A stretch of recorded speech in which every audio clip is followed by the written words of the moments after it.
Bom dia, pessoal. Mais uma live começando. Hoje a gente vai falar sobre os tipos de dieta e os aspectos psicológicos que estão envolvidos, né? Vou esperar a Dani entrar. Nossa conversa hoje vai ser somente eu e a Dani. Acho que ela já entrou aqui. Esperando carregar só. Vamos ver. Oi, Dani. Olá! Ai, gente, tô tentando arrumar minha câmera aqui, que acho que hoje vai ficar cortando pela metade aqui. Tudo bem? Tudo bem com você? Tudo bem, tudo bem, tudo bem para todo mundo, tudo bem para quem está nos acompanhando aí e eu me ajustando aqui. Quinta-feira chuvosa, chuvosa não, né? Mas com tempo fechado, vamos conversar um pouquinho. Pois é, vamos que vamos. Se Hoje, alguém quiser mandar tipo, perguntas, tiver dúvida, vamos conversar aí e trazer bastante informação. bom, para começar, a gente vai falar um pouquinho, né, dos tipos de dieta. E para quem não conhece, eu sou a Letícia, nutricionista, a Dani, psicóloga, e a gente vai trazer um pouco mais para esse lado dos aspectos psicológicos também, né? A intenção não é tanto se estender na dieta, mas entender esse contexto e a dificuldade que as pessoas têm de irem a longo prazo, de sustentarem, né? Eu estava pensando aqui, então, em algumas dietas para trazer, mas acho que as que mais são comentadas, o jejum intermitente, a dieta low carb e a cetogênica, né? Só para diferenciar um pouco, então, o jejum intermitente, a gente tem aqueles vários protocolos. Tem o jejum de dia inteiro, que a pessoa fica o dia inteiro sem comer, e aí faz de uma, duas vezes na semana. Tem aqueles de dias alternativos, um dia faz, um dia não. E tem aqueles protocolos de tempo, 16, 14 horas, que eu fico sem comer, né? E depois acabo comendo. E aí a gente tem a low carb, que tem a restrição de carboidrato, essa restrição Uhum. abaixo aí de 40% do valor energético já é considerado como low carb. E aí a intenção é diminuir a secreção de insulina e aumentar a oxidação de gordura, né? E dentro Eita, quanta informação. a intenção é só pincelar um pouco, mas pessoal, a gente vai interagir, se tiver dúvida, quem quiser perguntar alguma coisa também pode falar. É, porque é muito detalhado, né? É importante você trazer todas essas informações mesmo, Lê. Perde, né? Então, às vezes as pessoas já jogam no Google a dieta pronta, começam a praticar. Então, o que que é? Né? Só para diferenciar uma da outra. Então, o jejum tem relação com esse prazo que você fica sem se alimentar, low carb tem relação somente com a restrição de carboidrato. E pensando na cetogênica, ela é uma low carb também, porque ela tem uma restrição de carboidrato, mas ela tem um aumento na oferta de gordura, né? E aí, uma gordura de qualidade que a gente está falando. A cetogênica ela até é muito aplicada para pacientes com epilepsia, né? E aí também acabou sendo estudada para emagrecimento. Então essas três são as principais, são as mais comentadas, são as que a gente mais vê no consultório. E assim, quando a gente fala de processo de emagrecimento, cirurgia bariátrica, de endoscopia bariátrica, colocação de balão, a gente sempre faz uma anamnese antes e é muito comum as pessoas chegarem já falando que já fazem, já tentaram low carb, já tentaram jejum, já tentaram cetogênica, emagreceram muito e reganharam peso, né? E o que eu percebo, Dani, na prática clínica é que hoje as pessoas têm carbofobia, né? Tem um medo de Exato. carboidrato, então se apegam muito à dieta low carb que fizeram lá atrás, que tiveram uma perda de 20 quilos e acham que o fato de ter voltado a comer carboidrato que fez engordar de novo. E aí tem medo de comer carboidrato. Então, será que funciona, né? E aí eu não tô aqui para criticar nenhum tipo de dieta, que eu acho são estratégias e intervenções pontuais que podem ser funcionais para você ou não, né? A questão é, tudo deve ser individualizado e a melhor dieta Uhum. para você. Então, não tem receita de bolo, né? Qual que é o momento que esse paciente está? Será que fazer jejum é uma coisa que vai valer a pena, né? Restringir toda a oferta de alimentos durante um dia inteiro. Será que para ele é funcional? Então, é muito individualizado. E assim, aí já puxando um gancho para o contexto psicológico, tem poucos estudos, né? Tem uma escassez mostrando a eficácia a longo prazo. Quando comparam os estudos dessas estratégias, a gente vê que todas mostraram redução de perda de peso. Então, novamente, mostrando que é muito individual de cada um e o que funciona para cada um.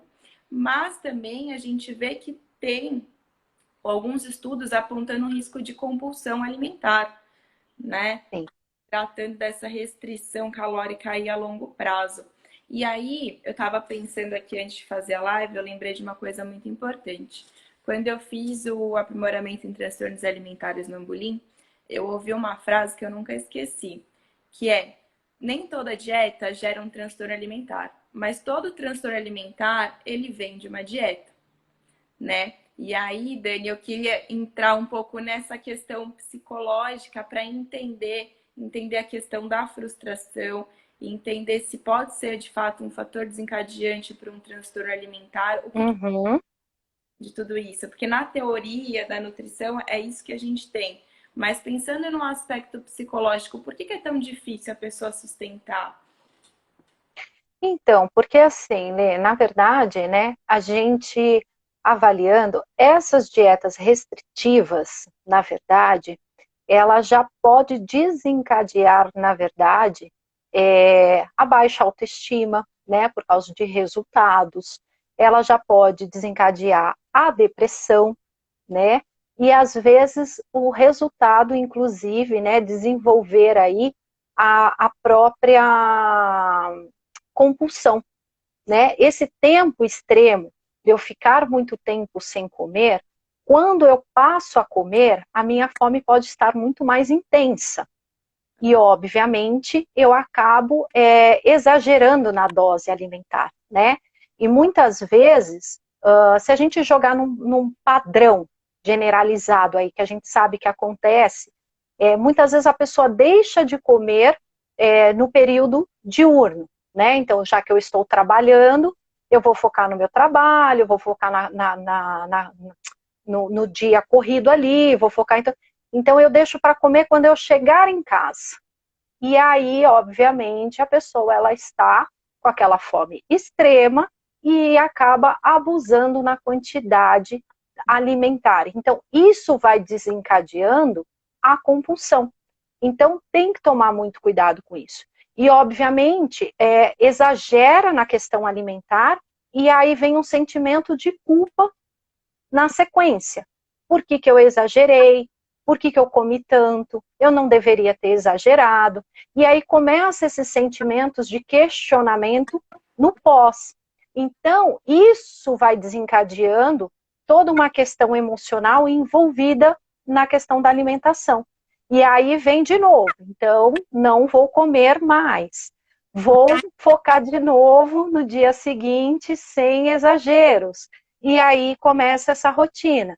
Passo o dia inteiro sem comer, entro numa dieta restritiva, volto a comer excessivamente. E muitas vezes a gente sabe que o paciente, quando ele entra numa dieta, ele entra com uma perspectiva muito intensa. Agora eu vou fazer diferente.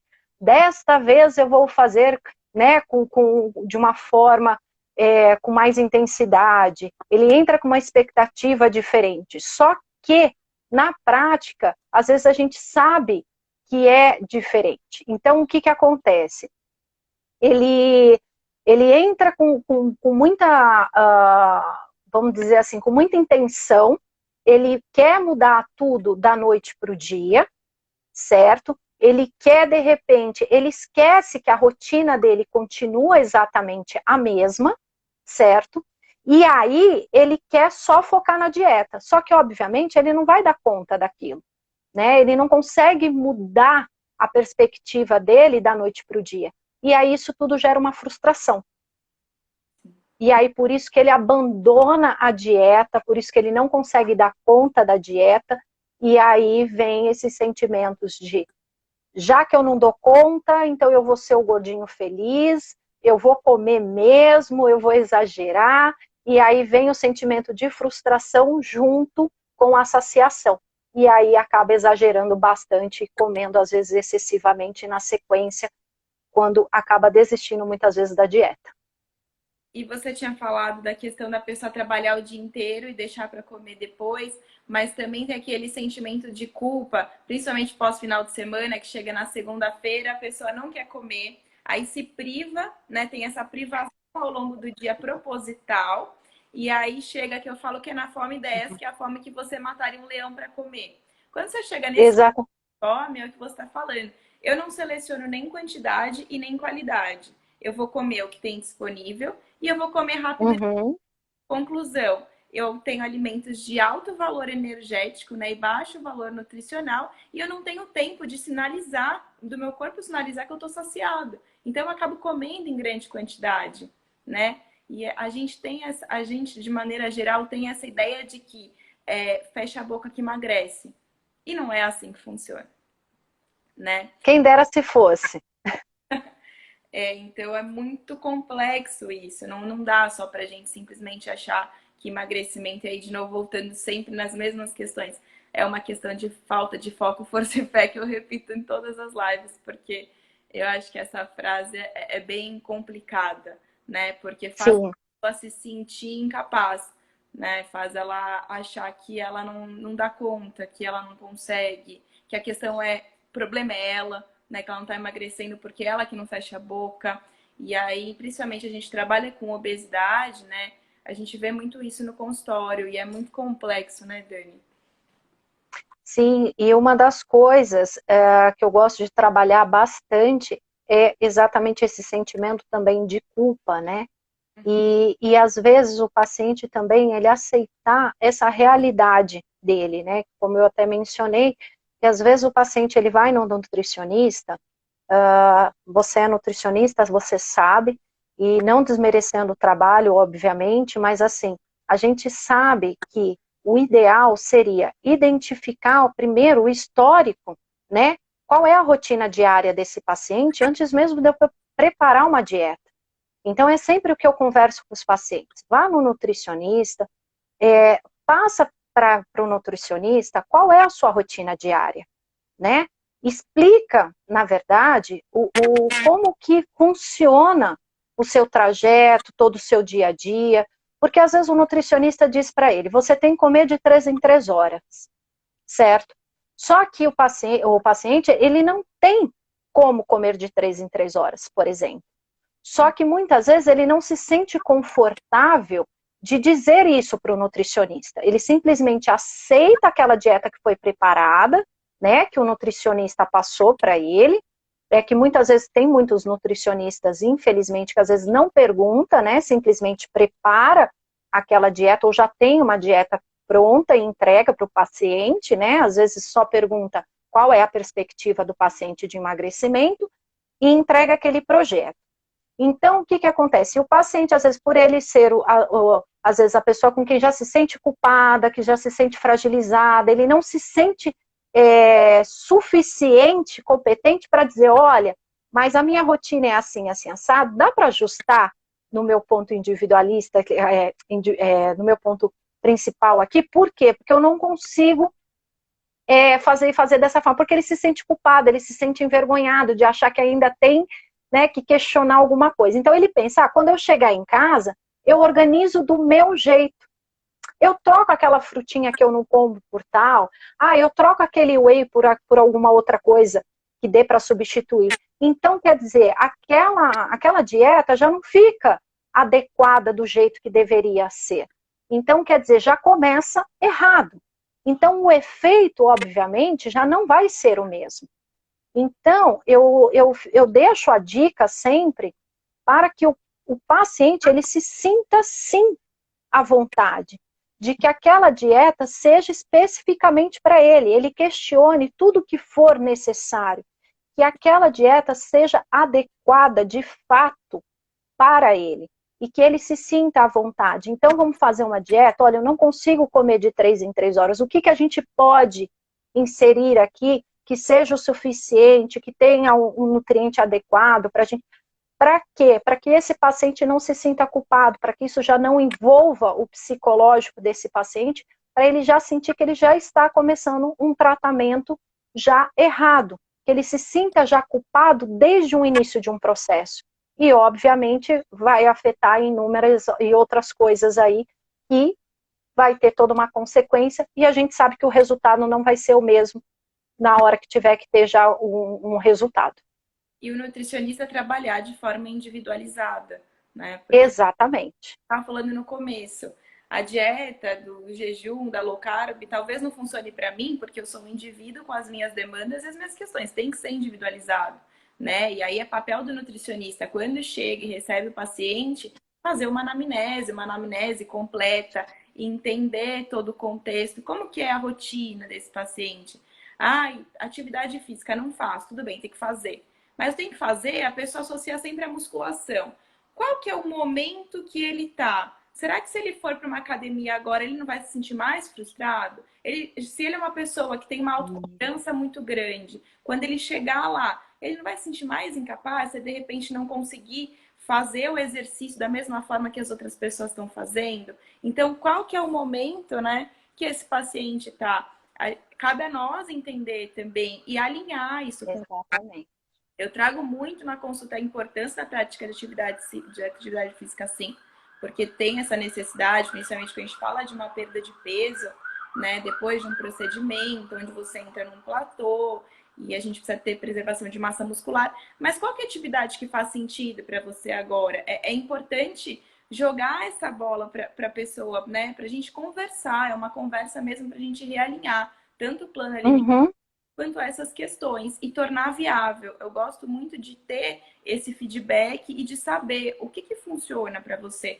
Funciona esse lanche no meio da manhã? Não, eu não gosto de comer de manhã. Tá, então como que dá para a gente trabalhar aqui? O que você acha que seria melhor? Né? Não tem como fugir disso, não tem como chegar e sair com uma dieta de gaveta. Para mim, para minha forma de trabalho, isso não existe, assim.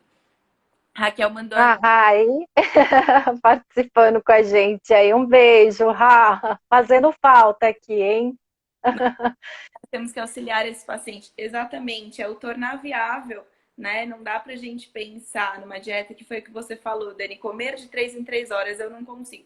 Precisa ser de 3 em 3 horas. Eu trago a importância de um fracionamento quando a gente está falando de uma cirurgia, principalmente uma cirurgia bariátrica, onde eu não vou conseguir ter grandes quantidades de alimentos de uma vez só. Então vamos fracionar. Mas de que maneira esse fracionamento funciona para você? Tem que ser de 3 em 3 horas? Ah, para mim não funciona. Então, o que é viável? Né? E aí, de novo, a gente volta para a questão da individualidade. O que eu já vi muito também é de paciente chegar e falar: poxa, mas eu falei que eu não gostava de gengibre e a Nutri prescreveu gengibre o dia inteiro para mim. Então, será que esse paciente Exa- do gengibre, será que não tem outros alimentos com algumas propriedades funcionais que eu consigo incluir? Né? Então, acho que às vezes falta um pouco da questão da anamnese mesmo e da conversa e do alinhamento, né? E também acho que uma coisa importante na nossa consulta é o alinhamento de expectativas, né? Porque a pessoa Isso, muitas vezes buscando uma dieta para ter uma perda de peso muito rápida e acha que isso vai ser sustentável a longo prazo. E aí, exatamente. o que eu falo até de uma pessoa que vai fazer bariátrica é a bariátrica é um start para uma mudança de estilo de vida. E talvez essas estratégias possam funcionar com um start para uma mudança de estilo de vida, como algo pontual que muitas vezes a pessoa já vem fazendo, então, né, às vezes não tem a necessidade de mexer, mas eu acho que é isso, é uma mudança, não tem como a gente fugir, né? Não tem como dourar a pílula e achar, eu vou fazer um procedimento de bariátrica, eu vou emagrecer 50 quilos e nunca mais vou voltar a engordar. Se eu não mudar a minha conduta, e aí por isso que eu, Dani, não sei vocês assim, o pessoal que está em casa, eu gosto muito de trazer leveza para as coisas, porque eu acho que é isso que vai fazer a gente sustentar, né, a longo prazo. Então é a leveza, é o equilíbrio, é o se permitir também, né? Uhum. A Rá colocou aqui, perfeito, Lê, quando fazemos uma prescrição dentro das necessidades do paciente, respeitamos a percepção de fome e saciedade. Exatamente, Exatamente. tinha conversado, né? A questão da fome, da saciedade, que a gente também perdeu. Então, a pessoa aprender a identificar o momento que ela está com fome, que ela está com vontade de comer, o momento de parar, todas essas questões são muito importantes, né, Dani? Sim, eu inclusive, é o que você falou, trabalhar a leveza eu acho que é um dos fatores principais, é isso que a gente tem falado sempre, né? É o se respeitar. Eu acho que é um dos fatores principais.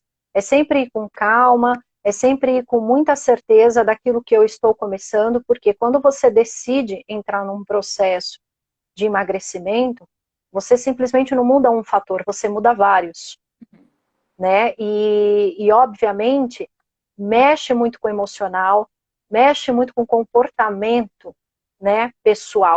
Então, assim, às vezes eu me torno mais estressado, eu fico mais estressado e muitas vezes eu nem entendo por quê, né? Então, assim, eu fico mais chorão, eu fico mais emotivo, eu fico mais sensibilizado. Então, assim, tudo isso faz parte do pacote.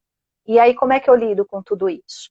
E aí, por isso que aquele dia, quando não foi bacana, eu briguei, discuti com o meu chefe, eu não tenho o que falar, eu não posso me expressar, aquela angústia fica dentro de mim.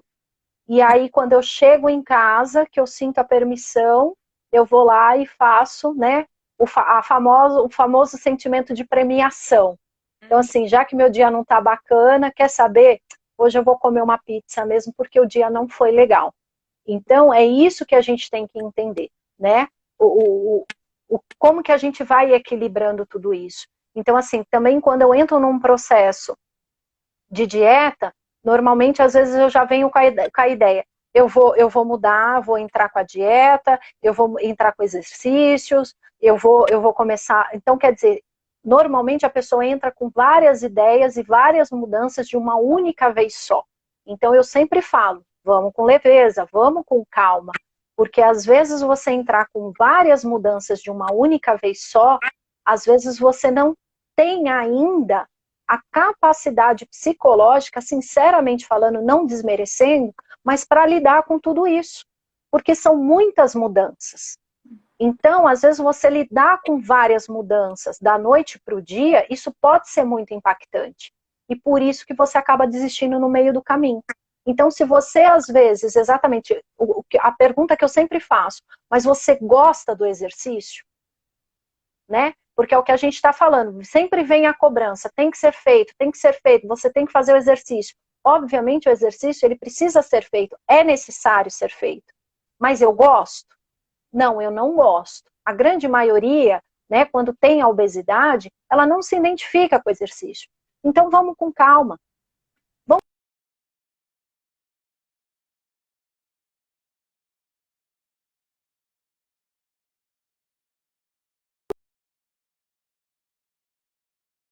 adaptando a dieta, pois a gente pensa qual exercício eu me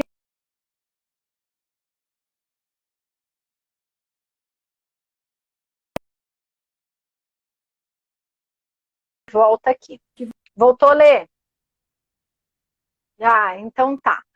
Falei, eu vou dando continuidade aqui, vamos ver se ela volta. Então, é o que eu sempre falo, a gente exercício,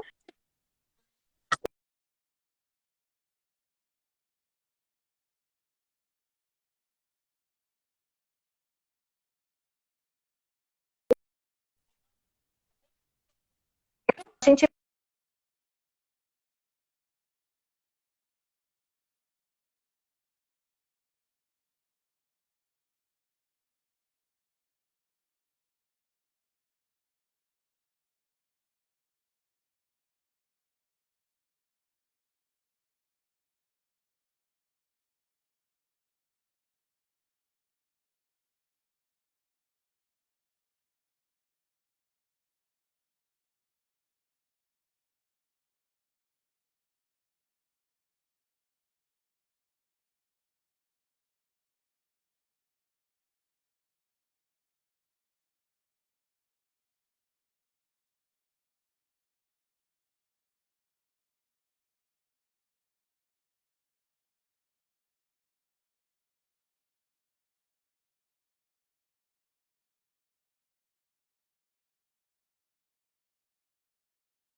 me ouvindo bem? Ou só a Lê que está travada aqui? Voltou? Acho que só. Mas eu voltei. Será que era só você? Tá. É que o pessoal colocou aqui que travou, mas eu não sei se estava sendo só você ou se estavam me ouvindo bem aqui, ó. A Andréia tinha colocado, travou. Bom, mas voltando aqui, peço perdão aí, gente, se o meu também tinha travado. Mas voltando aqui, que eu estava falando, Lê, também, de uma coisa que eu acho muito importante, quando a gente pergunta, quando a pessoa come muito ou pouco, né? E às vezes a pessoa tem a percepção do comer pouco. Então, o que, que é pouco para você, né? Então, eu gosto de trabalhar bastante isso também. O que, que é o pouco para você? Então, a gente trabalhar essa percepção, né? Porque às vezes vem a dieta e o paciente entra naquela ideia de que agora eu não vou dar conta, né? Por causa da expressão visual também, né? Não é só uma questão, né, da quantidade em si, mas eu olhar aquilo para o meu prato e ver que realmente aquilo não vai ser suficiente para mim, né? Então a gente trabalhar. Por quê? Porque eu já tive casos de pacientes de ficar bravos, às vezes, pela quantidade que é colocada, que é oferecida para eles, né? E casos de paciente, de nutricionista, quando fala assim, olha, eu quero que você me mande foto de todas as suas refeições, e se sentem muito invadidos por isso, né? Eu queria até que se você puder comentar um pouco sobre isso, o que, que você acha, se você concorda, se você também trabalha dessa forma, como é que funciona essa questão de sempre o nutricionista compartilhar, né, essa refeição sempre dos pacientes, como é que funciona para ter noção dessa quantidade dos pratos? É justamente isso que você falou, Dani. É a questão da quantidade, da percepção do outro de quantidade, né? Às vezes a gente precisa dar a foto de ter o registro para entender o que está acontecendo. Porque eu prescrevi uma determinada quantidade, a pessoa está com dificuldade de perda de peso, ou a gente está numa evolução de dieta do pós-operatório, tá com a dieta branda e geral e tá estagnado. Aí você vai, às vezes você pede o diário alimentar para entender o que está acontecendo. Porque tem uma outra. Uhum. Às vezes as pessoas não percebem o que comem. Pelo fato de estar nessa rotina, você começa, é uma coisinha aqui, uma coisinha ali, é só uma beliscadinha. Só que nessa beliscadinha, quando você vai ver o somatório total, é uma quantidade calórica excessiva, né? Então, às vezes é importante. E essa ferramenta, o que eu costumo fazer? Se o paciente não se sente confortável, porque ele já está se julgando pelo que ele está comendo, já está com esse sentimento de incapacidade, de estar conseguindo seguir, que ele faça para ele. Porque às vezes é uma consciência do que ele está consumindo ao longo do dia que já vai fazer a diferença. Ele vai conseguir olhar e falar, tá, mas nossa, aqui vários lanches e eu nem percebi. Pessoas que trabalham com comida, pessoas que cozinham para os filhos, porque aí, né, às vezes o que acontece? Faz o almoço, aí vai fazer o almoço do filho. Aí, quando tá fazendo, começa a beliscar. Então, é o que eu vejo muito também. E aí, as pessoas, né, quando as pessoas acabam beliscando, acabam perdendo essa noção de quantidade, né? Então, essa é uma outra questão. E também tem o trocar a comida tradicional pelo alimento industrializado, fit, achando que ele é a solução dos problemas e não tem, né, a calórica. Então, às vezes, você deixa de comer um arroz e feijão, que é riquíssimo em nutrientes, né, por medo do arroz, do carboidrato, e tem toda essa polêmica do carboidrato, por um docinho fit, né, ou uma barrinha de whey protein, como se isso fosse resolver, e muitas vezes tem até uma quantidade calórica em excesso, ou uma quantidade de aditivos alimentares desnecessários, né? Então, eu sempre costumo falar que tem o Guia Alimentar da População Brasileira, para quem não conhece, o de 2014, que é o mais recente que a gente tem, que ele é riquíssimo de informação. Justamente isso pra gente, a comida de verdade funciona muito bem. Lê, eu vou te pedir um favor, você pode repetir qual é esse local que tem essas informações, que deu uma travadinha na tua imagem. O Guia Alimentar da População Brasileira de 2014 fala justamente Bacana. priorizar alimentos em natura. Então, por que eu vou tirar o arroz e feijão da minha mesa, que é riquíssimo em nutrientes, essa, né, composição, para trocar por um docinho fit que eu comprei na farmácia? Será que vale a pena, né? Eu colocar um alimento industrializado, porque aí, às vezes, aí por ser fit, eu acho que eu posso comer vários. Então, eu como três, Uhum. E aí, quando você vai olhar a quantidade calórica, tá excessiva, né? Outra coisa que acontece também, que eu acho legal de comentar, quando a pessoa está de dieta. Tô com vontade de comer um brigadeiro. Não vou comer o brigadeiro porque eu não posso comer o brigadeiro que eu tô de dieta. Eu vou comer a barrinha de proteína. Aí come a barrinha de proteína, continua com vontade de comer o brigadeiro, né? E aí tem um gatilho, um estresse, algo que aconteceu no trabalho. Aí eu já passo, já compro a caixa inteira de brigadeiro e como tudo. Será Tudo. que naquele momento que eu estava com vontade de comer o brigadeiro, não era mais fácil simplesmente ter comido um brigadeiro? Prestando atenção, avaliando, né, a minha fome, a vontade de comer. Será que não era melhor, né? Exatamente. Isso é uma Eu coisa. gosto de trabalhar muito isso, porque quando a gente fala, né? É que a gente tem, vamos dizer assim, três fatores, né? Que é a vontade, Uhum. né? Que seria essa vontade, que quando eu tenho uma vontade, eu saber equilibrar essas vontades, né? Que são vontades normais, é exatamente.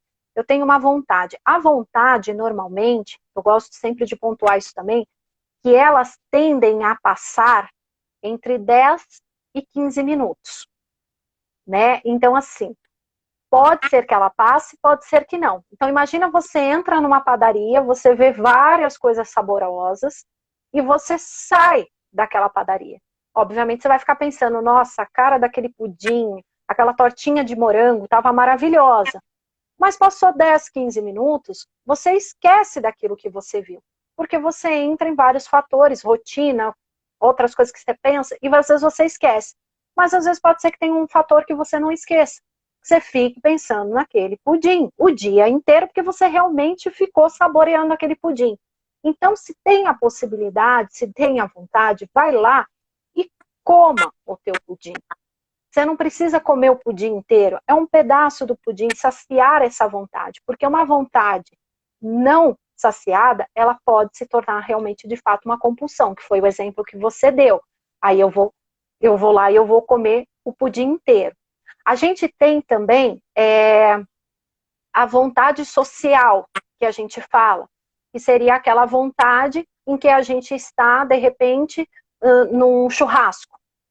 E aí, por estar naquele momento, ter várias coisas saborosas, a gente acaba comendo, né, de uma forma excessiva naquele dia, porque a gente quer comer de tudo um pouco, saborear de tudo um pouco, e obviamente a gente acaba excedendo, né, exagerando naquele dia. Ok, bacana. Quantas vezes, de repente, eu faço isso? Não tem problema, não preciso me sentir a pessoa pior do mundo, porque hoje eu exagerei, de repente, num churrasco, num casamento, numa festa específica, e aí a gente entra na dietinha, de repente, da segunda-feira. Não tem problema nenhum, né? Só que aí a gente tem exatamente a, a, a questão da compulsão, né? As vontades compulsivas, que são aquelas vontades que o tempo todo eu preciso comer.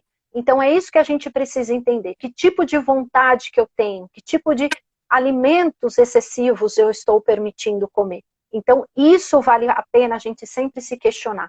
É uma vontade? Não é? De repente passou aquela vontade? Então se eu sinto que aquela vontade ela está muito intensa, eu consigo lidar com ela? Às vezes, se eu não quero comer, eu, de repente, estou aqui, eu fico pensando, eu levanto, vou ao banheiro, tomo uma água, tento ocupar a minha mente, né, com outras coisas, para não comer aquilo que eu estou pensando. Se passar, ótimo. Se persistir, deixa eu ver se eu realmente quero ou não, tomo um copo d'água e, às vezes, usar respiração. A respiração profunda também ajuda e ajuda bastante. Parece que não, mas faz muita diferença a gente respirar e tentar ocupar